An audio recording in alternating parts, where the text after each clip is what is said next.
নমস্কার। বাংলা বাগধারার পৌরাণিক উৎস সন্ধানে বের হয়েছিলাম। সেই ধারাবে আজকে যে বাগধারাটা নিয়ে আলোচনা করব, খুব পরিচিত বাগধারা। সেটি হচ্ছে কংস মামা। কংস মামা বলতে আমাদের আত্মীয় স্বজনদের মধ্যে কাউকে একটু খল স্বভাবের কিংবা একটু বিরূপ স্বভাবের দেখলেই আমরা তাকে নির্দ্বিধায় কংস মামার সঙ্গে তুলনা করে দিই।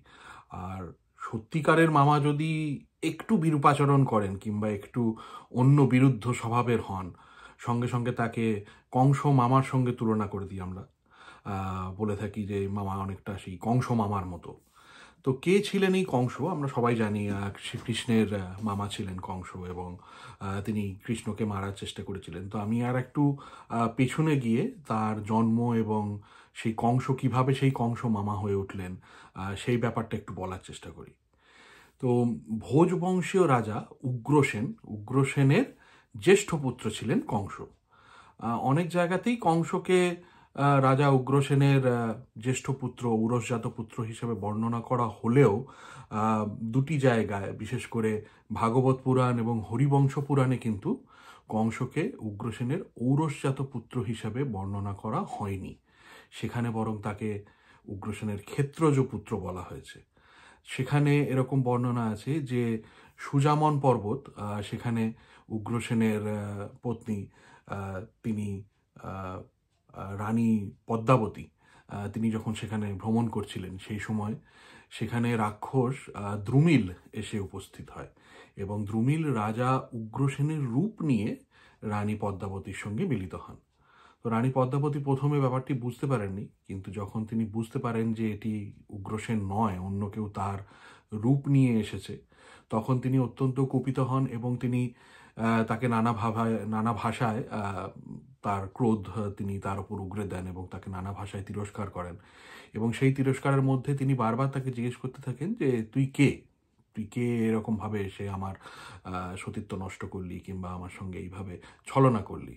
এবং তিনি বারবার যে সেই কথাটি বলতে থাকেন যে তুই কে কিংবা তুই কার ছেলে, তিনি একই কথা বলতে থাকেন, কাস্বত্বং, মানে তুমি কার ছেলে।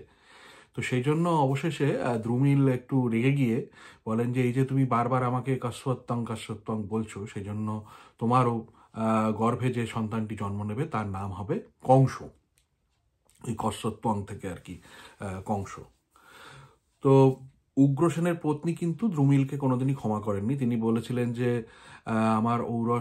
আমার গর্ভে তোমার পুত্র সন্তান জন্ম নিলেও সে কোনোদিনই আমার স্নেহ পাবে না, আমার মাতৃস্নেহ কোনোদিনই পাবে না, এবং ভবিষ্যতে যদুবংশের এক পুরুষ এসে সেই সন্তানকে হত্যা করবে।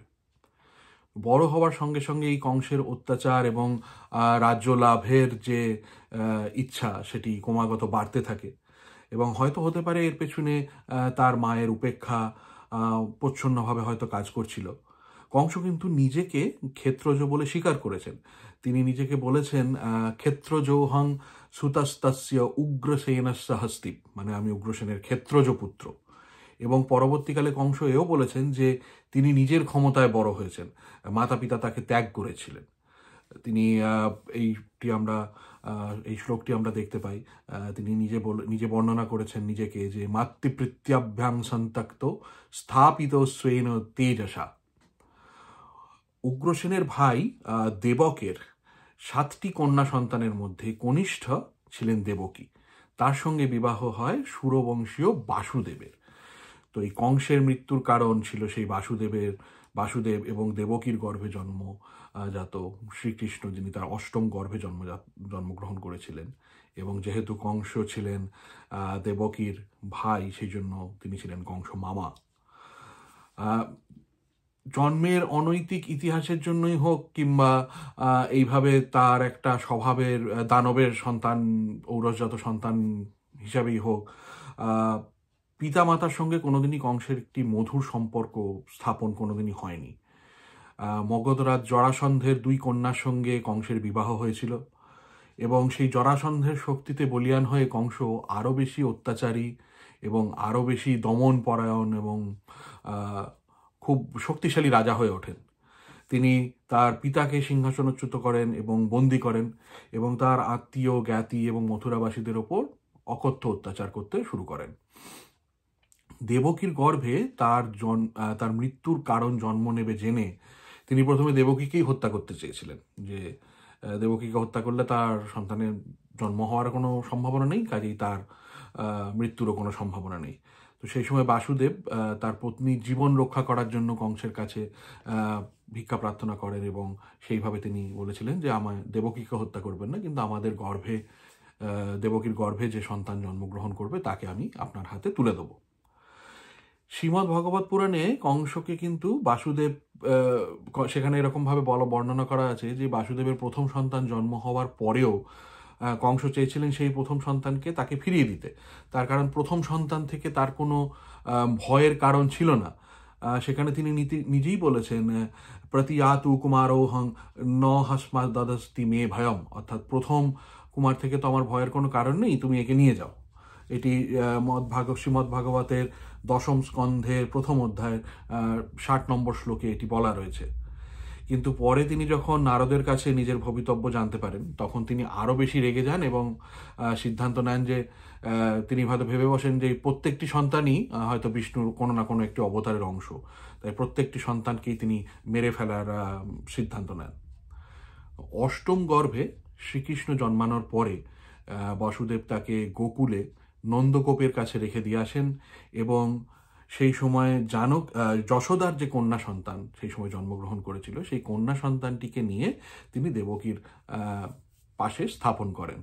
যে তার ধারণা ছিল যে কন্যা সন্তান দেখলে হয়তো কংস তাকে মারবে না। সেই কন্যা সন্তানটি আবার ছিলেন যোগমায়ার স্বরূপ। যোগমায়া সেই সময় কন্যা সন্তান হিসেবে জন্মগ্রহণ করেন। তাকেও কংস মেরে ফেলতে চেষ্টা করেছিলেন, কিন্তু তাকে মেরে ফেলার চেষ্টা করার সঙ্গে সঙ্গে যোগমায়া কংসের হাত থেকে বেরিয়ে যান, এবং সেই বিখ্যাত শ্লোক, মানে আমাদের বাংলায় যেটি খুব বিশেষভাবে পরিচিত, তোমাকে মারিবে যে গোকুলে বাড়ি শেষে, তার শ্রীমদ্ ভাগবতে যে বর্ণনাটি আছে, যে সেখানে যোগমায়া বলছেন, কিং মায়া হতয়া মন্দ জাতঃ খলু তবান্তকৃত যত্র কহ পাদ পূর্বশত্রুমা হিংসি কৃপণাং বৃথা। মানে ওরা মহামূর্খ কংস, আমাকে বধ করে তোর কি লাভ হবে? তোর চিরশত্রু ভগবান, যিনি অবশ্যই তোকে বধ করবেন, তিনি ইতিমধ্যে অন্যত্র জন্মগ্রহণ করেছেন, অতএব নিরর্থক দিন শিশুদের হত্যা করিস না। সেই তোমাকে মারিবে যে গোকুলে বাড়ি শেষে, তার অরিজিনাল মানে মূল শ্লোকটি যেটা, মানে এখানে অবশ্যই গোকুল বলা নেই, লেখা আছে অন্যত্র তিনি বড় হচ্ছেন, কিন্তু সেই সূত্র ধরেই আমাদের বাংলাতে ওই কথাটি খুব প্রচলিত আছে আর কি। তো যোগমায়ার এই বাণী শোনার পরে কংস বিহ্বল এবং বিস্মিত হয়ে দেবকী এবং বাসুদেবকে বন্ধনমুক্ত করে ক্ষমা চান, এবং তিনি বলেন যে আর তো কোনো উপায় নেই, আমাকে যে মারবে সে অন্য জায়গায় চলে গেছে, তো এদেরকে আর বন্দি করে কি লাভ, এদেরকেও ছেড়ে দেওয়া যাক। কিন্তু তিনি যখন এই বিভ্রান্তি নিয়ে তার মন্ত্রীদের সঙ্গে মিলিত হন, তখন তার মন্ত্রীরা তাকে পরামর্শ দেন, তার মন্ত্রী বিশেষ করে প্রলম্ব, কেশী, চানুর, এরা তাকে পরামর্শ দেন যে মথুরা এবং সুরসেন অঞ্চলে 10 দিন অথবা 10 দিনের কাছাকাছি যে সমস্ত বালক আছে তাদের সকলকে মেরে ফেলা হোক। তো সেই আবার নতুন একটি পরামর্শ পেয়ে তিনি আবার নতুন উদ্যমে তাদেরকে হত্যা করার চেষ্টা করেন, এবং কৃষ্ণ জন্মানোর পর থেকে যখন তার মনে একটু ধারণা জন্মায় যে এটি হচ্ছে সেই বালক, তাকে হত্যা করার জন্য তিনি যৎপরনাস্তি চেষ্টা করতে থাকেন। তিনি নানাভাবে নানান দস্যুদের, নানান দানবদের, রাক্ষসীদের কৃষ্ণকে মেরে ফেলার জন্য পাঠান, এবং তাতেও যখন তিনি সক্ষম হন না, তখন তাকে মথুরায় ডেকে পাঠান, এবং 2 মল্লযোদ্ধা চানুর এবং মুষ্টিককে তিনি কৃষ্ণ এবং বলরামকে হত্যা করার জন্য আদেশ দেন। এবং সেই মল্লযুদ্ধে কোনো রকম নৈতিকতা এবং কোনো রকম যুদ্ধশাস্ত্রের নিয়ম মানা হয়নি, যে একটি অসম বয়সী দুজনের সঙ্গে যে লড়াই হবে এরকম কোনো কনসিডারেশন বা এরকম কোনো জিনিসকেই সেখানে গুরুত্ব দেওয়া হয়নি। তাদের একমাত্র উদ্দেশ্য ছিল যে কোনোভাবে কৃষ্ণ এবং বলরামকে হত্যা করা। এবং শুধু তাই নয়, শ্রীকৃষ্ণ যে রঙ্গশালায় আগমন করেন, সঙ্গে সঙ্গে একটি মদমত্ত হাতি যার নাম ছিল কুবলায় পীর, সেই কুবলয়া পীরকে দিয়ে তাদেরকে পিষ্ট করার সিদ্ধান্ত নেন তিনি। যথারীতি কোনোটি সফল হয়নি, শ্রীকৃষ্ণ তাদের সকলকেই বধ করেন, কুবলয়া পীরকেও তিনি দমন করেন, এবং অবশেষে শ্রীকৃষ্ণের হাতেই তিনি নিহত হন।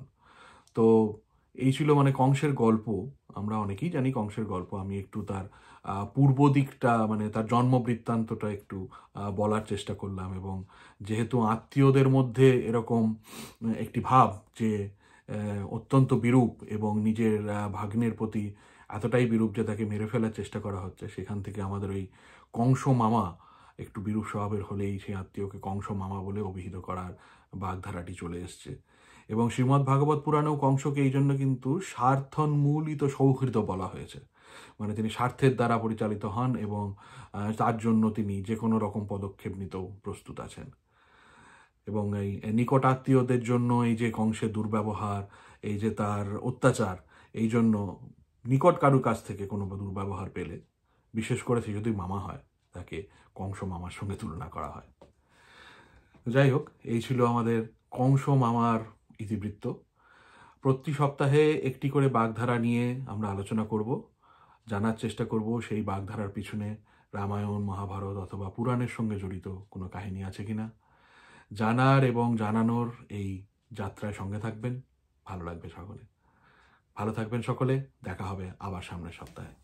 নমস্কার।